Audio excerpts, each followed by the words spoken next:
Hello, I'm Joseph Moscato, and I'm part of Group 4, and I've been doing research on cyber attacks and how they impact America's homeland security. So, cyber attacks is a very broad subject. So, what are cyber attacks? Generally, they're any sort of malicious attack by some sort of intruder into a system who is either trying to gain access to a system or has already accessed a system. And what they'll try to do is either damage or destroy the system that they're targeting, whether this be shutting down the servers or overloading it with data, or perhaps stealing the information or wiping it from the target's servers. Any of this could be considered a cyber attack. It's a very broad and an ever-changing subject. They are generally a threat to homeland security because many large businesses and governments have been big targets for people looking to infiltrate systems in the past. Cyber attacks have affected us through many ways, but the most recent being the Colonial Pipeline hack back just a couple of years ago, in which a compromised password allowed hackers to shut down the pipe for about a week, which sent a lot of the Northeast into a panic as fuel for cars and such were just unable to meet the demand that was needed.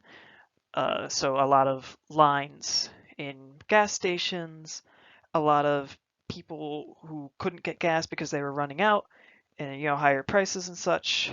A lot of these attacks will affect us in very smaller ways, but this is just one of the more recent, larger examples that has affected us, at least in the Northeast and up in New York and further, greatly in the past couple of years. Cyber attacks for individuals like us, as opposed to governments and businesses, still are important to be aware of.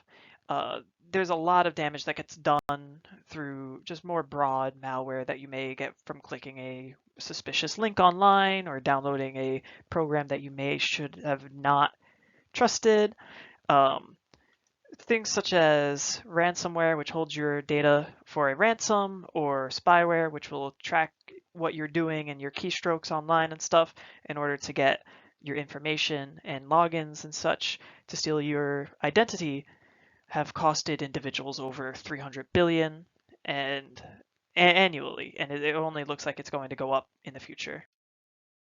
The government, at least, is trying to fight against cyber attacks through many ways, but one such policy that I've done research on in this class has been about the Federal Information Security Management Act, or PHMSA.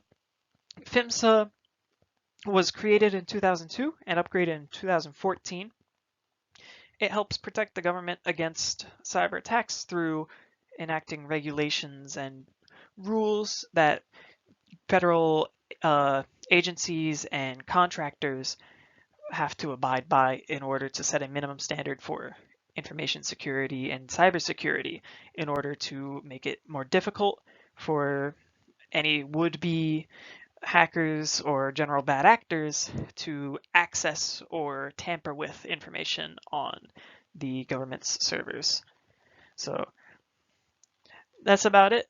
And I hope over time it's only going to get more and more dangerous in terms of cyber attacks and how they're going to impact us with our reliance on technology. So I hope over time, as it was in 2014, PHMSA and other policies get updated and we can stay ahead of the curve when it comes to keeping ourselves protected against cyber attacks for our own homeland security.